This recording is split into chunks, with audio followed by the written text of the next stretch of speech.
Hello students, আমি রিমি মণ্ডল এবং তোমরা দেখছো র্যাঙ্ক আপ বাই রিমি। দেখো, আজকেও নিয়ে চলে এসেছি 10টা কারেন্ট অ্যাফেয়ার্স, যেটা কেন্দ্র সরকার এবং রাজ্য সরকার উভয়ের জন্যই প্রচণ্ড গুরুত্বপূর্ণ। এবং তোমরা প্রত্যেক দিন কারেন্ট অ্যাফেয়ার্সটা করতে থাকো। 10টা মাত্র কোশ্চেন, যতগুলো মনে রাখা যায় ততগুলোই মনে রাখার চেষ্টা করো। এবং এই কারেন্ট অ্যাফেয়ার্সের পিডিএফটার আমি আমার টেলিগ্রাম চ্যানেলে আপলোড করে দেব। অবশ্যই তোমরা যারা পিডিএফ সংগ্রহ করতে চাও, টেলিগ্রাম চ্যানেল থেকে পিডিএফটা নিয়ে নিতে পারবে। চলো, ফার্দার দেরি না করে চলে যাব আমাদের প্রথম প্রশ্নে। 21শে জানুয়ারি 2026 কোন দেশে প্রথমবারের মতো ইউএন হিউম্যান রাইট কাউন্সিল এর সভাপতিত্ব করছে? ভারত, ইন্দোনেশিয়া, থাইল্যান্ড নাকি দক্ষিণ কোরিয়া?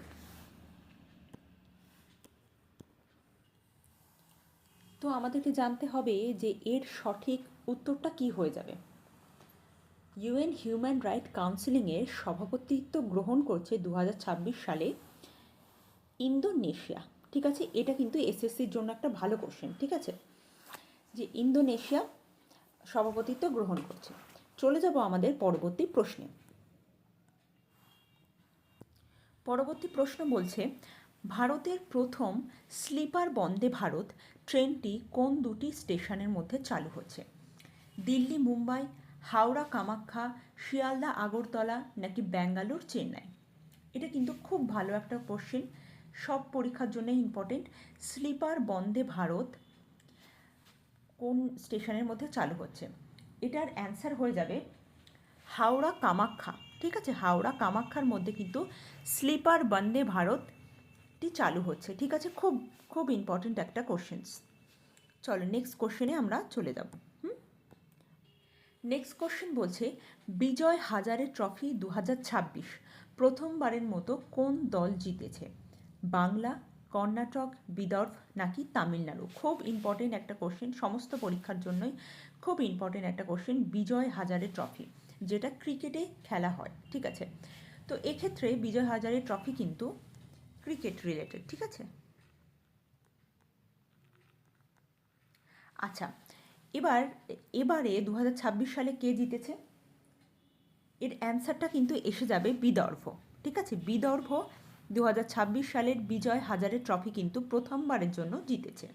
চলো চলে যাব পরবর্তী প্রশ্নে। পরবর্তী প্রশ্ন, মেঘালয়ের প্রথম প্রধান বিচারপতি হিসাবে কে নিযুক্ত হয়েছে?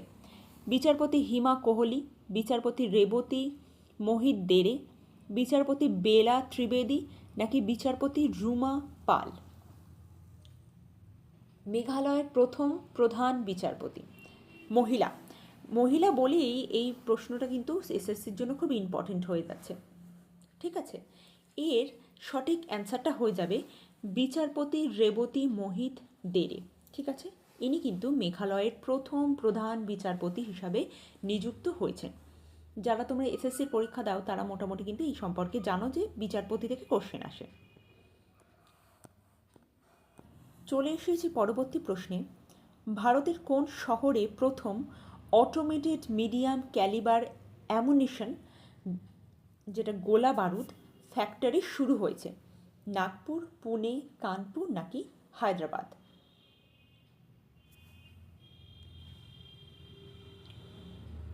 অ্যান্সার কি হয়ে যাবে?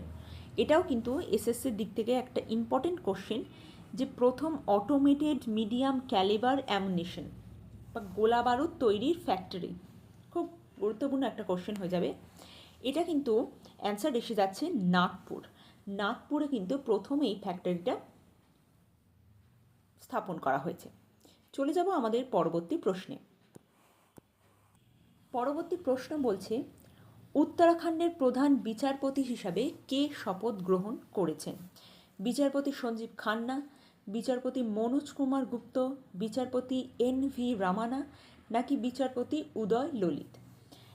কেন এই চিফ জাস্টিসগুলোর কথা আমি বলছি, বা রাজ্যপাল, বিভিন্ন রাজ্যে যখন রাজ্যপাল বা চিফ জাস্টিস যেগুলো আছেন তাদেরকে নিযুক্ত করা হয়, এসএসসিতে এই ধরনের কোশ্চেন কিন্তু আসে রিসেন্ট টপিক অনুযায়ী। সুতরাং আপকামিং যে সমস্ত এসএসসির পরীক্ষাগুলো আছে তাতে কিন্তু এটা খুব ইম্পর্ট্যান্ট। যেমন তোমার ধরো আছে এমটিএস আছে, তোমার এসএসসি জিডি আসে, এই সমস্ত পরীক্ষায় কিন্তু এগুলো ইম্পর্ট্যান্ট। তো এর অ্যান্সারটা কী এসে যাচ্ছে? অ্যান্সারটা এসে যাচ্ছে বিচারপতি মনোজ কুমার গুপ্তা। ওকে, মনোজ কুমার গুপ্তা। নেক্সট, কোন ভারতীয় শিক্ষা প্রতিষ্ঠানে পারাম শক্তি নামক সুপার কম্পিউটারিংয়ের সুবিধা স্থাপন করা হয়েছে? IIT Delhi, IIT Kharagpur, IIT Madras নাকি আইআইটি বোম্বে? পারাম শক্তি নামক সুপার কম্পিউটার আমাদের ভারতীয় প্রযুক্তিতে তৈরি প্রথম সুপার কম্পিউটার পারাম শক্তি। এর অ্যান্সার কী আসছে?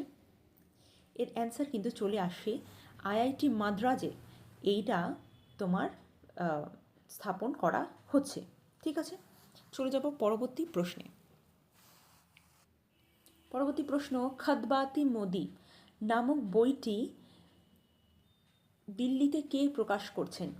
নরেন্দ্র মোদি, অমিত শাহ, ধর্মেন্দ্র প্রধান নাকি এস জয়শঙ্কর? খতবাত ই মোদি এসএসসির জন্য ইম্পর্টেন্ট। এর অ্যান্সার এসে যাবে কিন্তু ধর্মেন্দ্র প্রধান। ধর্মেন্দ্র প্রধান খতবাত ই মোদি নামে একটি নতুন বই প্রকাশ করছেন। ঠিক আছে, next question. National junior boys handball championship সম্প্রতি ভারতের কোন শহরে উদ্বোধন করা হয়েছে? চণ্ডীগড়, মুম্বাই, লখনৌ নাকি Delhi? National junior boys handball championship এর উত্তর কিন্তু এসে যাচ্ছে দিল্লিতে।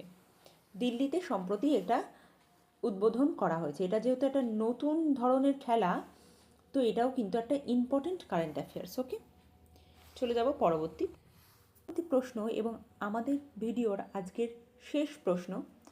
এশিয়ান বক্সিং কাউন্সিলের সদস্য হিসাবে সম্প্রতি কে নিযুক্ত হয়েছেন?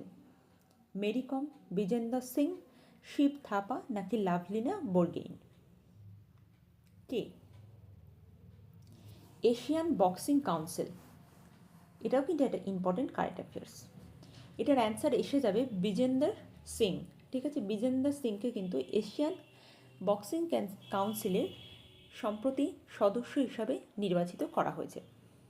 এই ছিল আজকের কারেন্ট অ্যাফেয়ার্স 10টা, যা আমি প্রমিস করেছি প্রত্যেক দিন 10টা কারেন্ট অ্যাফেয়ার্স আসবে।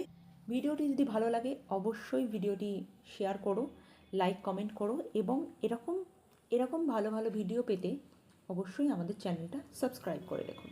ধন্যবাদ, দেখা হচ্ছে পরের দিনের কারেন্ট অ্যাফেয়ার্সের রেগুলার চ্যানেলে। Thank you.